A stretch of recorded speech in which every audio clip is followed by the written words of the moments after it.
Analyste économique, critique de l'ancien pouvoir, Maïs Mouissi a été nommé en septembre dernier ministre de l'économie et des participations dans le gouvernement de transition au Gabon.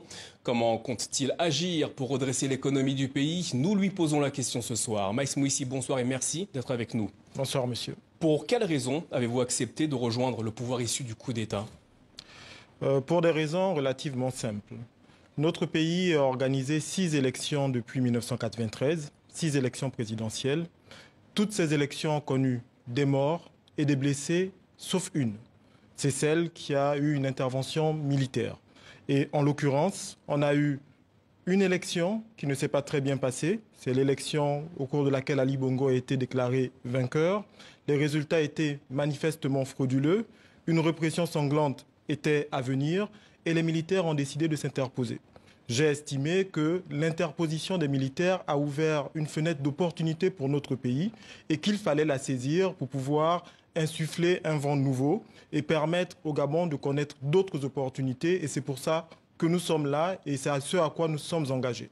Certains Gabonais estiment qu'il s'agit d'une libération, quand d'autres estiment qu'il s'agit, quoi qu'il arrive, d'un coup d'État. Quelle est votre position là-dessus ? C'est un débat sur la sémantique. Je ne m'arrête pas sur la sémantique. Nous disons, nous, que c'est un coup de la liberté. Parce qu'en l'occurrence, si les militaires n'étaient pas intervenus, il y aurait eu des morts et certainement beaucoup plus qu'à toutes les autres élections. Ce qui compte maintenant, c'est ce que nous allons faire et ce que nous faisons depuis que nous sommes en responsabilité pour notre pays. Pour le reste, la sémantique, je la laisse à ceux qui veulent faire de la sémantique. Si le calendrier annoncé aujourd'hui est respecté, la transition au Gabon durera 2 ans. Est-ce suffisant pour restaurer les institutions du pays et notamment créer une nouvelle constitution? Nous proposons aux Gabonais une transition de 24 mois. En leur disant bien que ce sont eux qui choisiront la durée de la transition au regard des différentes étapes qu'il nous faut remplir. Si les Gabonais nous disent qu'il faut une transition plus courte, nous ferons une transition plus courte. En revanche, si jamais, au regard de ce chronogramme, ils estiment que la transition doit être plus longue, il faudra aussi l'accepter. Nous leur proposons 24 mois. Dans le cadre du dialogue national, ils se prononceront. La charte de la transition précise que tous ces dirigeants ne pourront pas être candidats lors des prochaines élections dans le pays. Or, Brice Oligui Nguema, le président de la transition, a indiqué dans une interview ne pas être soumis à cette restriction. Si jamais il est candidat à la présidentielle, y verrez-vous un inconvénient ? Écoutez, moi, j'ai été appelé au gouvernement pour travailler au redressement de l'économie nationale. Vous avez été critique du dernier pouvoir, notamment, et pas une fois. Oui, mais je le demeurerai si ce pouvoir était toujours en responsabilité. Parce que nous avons vu le chaos dans lequel ils ont plongé le pays. Moi, je ne souhaite pas parler aujourd'hui d'une éventuelle candidature du président Oligui parce que ce n'est pas le débat. Ce point n'a jamais été abordé dans le cadre des discussions du gouvernement. Il y a des missions qui nous ont été assignées, l'accroissement des recettes, la réduction de l'endettement, le retour de la confiance auprès des bailleurs internationaux. C'est la mission que nous a confiée le président et nous travaillons là-dessus. Justement, la semaine dernière, la Banque africaine de développement a levé ses sanctions contre le Gabon. Aujourd'hui, on apprend que les élections auront peut-être lieu en 2025. Est-ce qu'il y a un lien entre ces deux annonces ? Non, pas du tout. Je pense que c'est important de dire à tout le monde la situation dans laquelle nous avons trouvé le pays. Lorsque nous sommes arrivés... Justement, quelle est la situation ? Lorsque nous sommes arrivés en responsabilité, pour ne parler que du volet endettement, nous avons trouvé 7 500 milliards de dettes et 108 milliards d'arriérés chez les différents bailleurs. Ça veut dire que bien avant le coup d'État, le Gabon ne payait plus ses dettes depuis le mois de mars 2023. Et nous étions en suspension de décaissement chez 9 bailleurs. L'une des premières actions du président a été de dire « nous allons respecter nos engagements internationaux ». Et nous y sommes. Le paiement de nos arriérés de dette fait partie de ces engagements internationaux. Et au moment où je vous parle, sur les créanciers bilatéraux, nous avons quasiment apuré l'intégralité des arriérés. Il nous reste un petit stock d'arriérés techniques, mais nous avons apuré sur les 45-47 milliards concernant le bilatéral. Nous les avons totalement apurés aujourd'hui.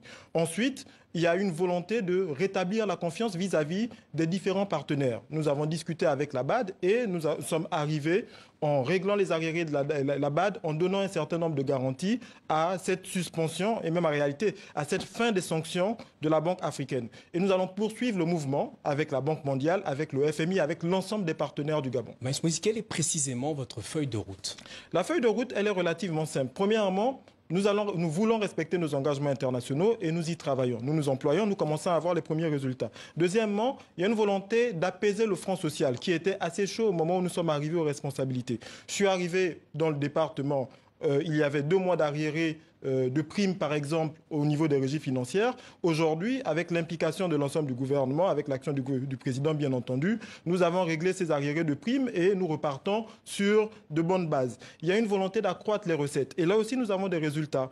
Comment allez-vous accroître les recettes, justement ? Bon, déjà, je vous communique les résultats. Sur le mois de septembre, par rapport à l'objectif de la loi des finances, nous avons fait plus 184%. Sur le mois d'octobre, au niveau des impôts, nous avons fait 123%. Pareil à la douane, plus 126% en septembre, 162% en octobre. On est donc en train de construire une tendance. Et comment nous y arrivons? En ramenant les règles de l'orthodoxie. Aucun ministre ne prend de pot de vin. C'est l'une des instructions claires qui a été donnée au président, par le président. Lorsque nous rencontrons des investisseurs, nous avons une discussion qui est saine. Nous n'avons pas de volonté d'enrichissement personnel. Et ça, ce sont des indications claires qui ont été. Et puis à côté de ça, il y a le vent de réforme que nous entendons faire. Sur la collecte des impôts, on essaye d'élargir l'assiette fiscale, on essaye de digitaliser les paiements pour faire rentrer plus d'argent dans les caisses. Et il y a tout un train de réformes que le temps ne me permet pas ici de détailler.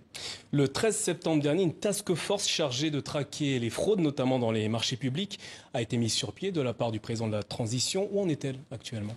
La task force travaille bien et permet d'avoir des résultats. En réalité... Quels sont ces résultats? Les résultats, ils sont relativement clairs. Il y a des gens qui réclamaient de l'argent à l'État. Et on s'est rendu compte, en investiguant, qu'il n'y avait pas de dette, notamment. Il y a des gens qui devaient de l'argent à l'État et qui n'honoraient pas leurs engagements. Par l'action de la task force, on arrive à pouvoir récupérer une partie de ces sommes. Et donc, nous avons cette task force qui permet en réalité d'assainir le cadre de l'endettement et la relation de l'État vis-à-vis de ses créanciers, pour l'instant les créanciers à l'intérieur du pays, mais on pourrait étendre ce travail à l'extérieur. Alors on a évoqué votre feuille de route, mais serez-vous capable de tenir toutes les promesses économiques faites par le président de la transition, avec notamment en exemple le paiement des bourses scolaires pour les collèges et lycées? Nous avons budgétisé les bourses scolaires, nous estimons que c'est entre 15 et 18 milliards. Nous allons les payer dès le premier trimestre. Nous les avons inscrits dans la loi de finances. Et c'est là aussi que ça change. Nous sommes en train de construire une loi de finances de sincérité budgétaire qui permet de s'aligner avec la réalité des finances publiques du pays, ce qui n'a pas toujours été le cas. Jusqu'à présent, quand on faisait une loi de finances, elle était exécutée à 30, dans le meilleur des cas 40%. Nous voulons une loi de finances qui traduit la réalité. Nous mettons toutes les dépenses de l'État. C'est aussi le lien de confiance qu'on veut rétablir avec nos partenaires en montrant que sur la situation des finances publiques, nous nous montrons transparents et c'est l'un des engagements forts du président de la transition. Maïs Mouissi, merci d'avoir répondu à nos questions sur le sujet de la situation au Gabon. Merci à vous.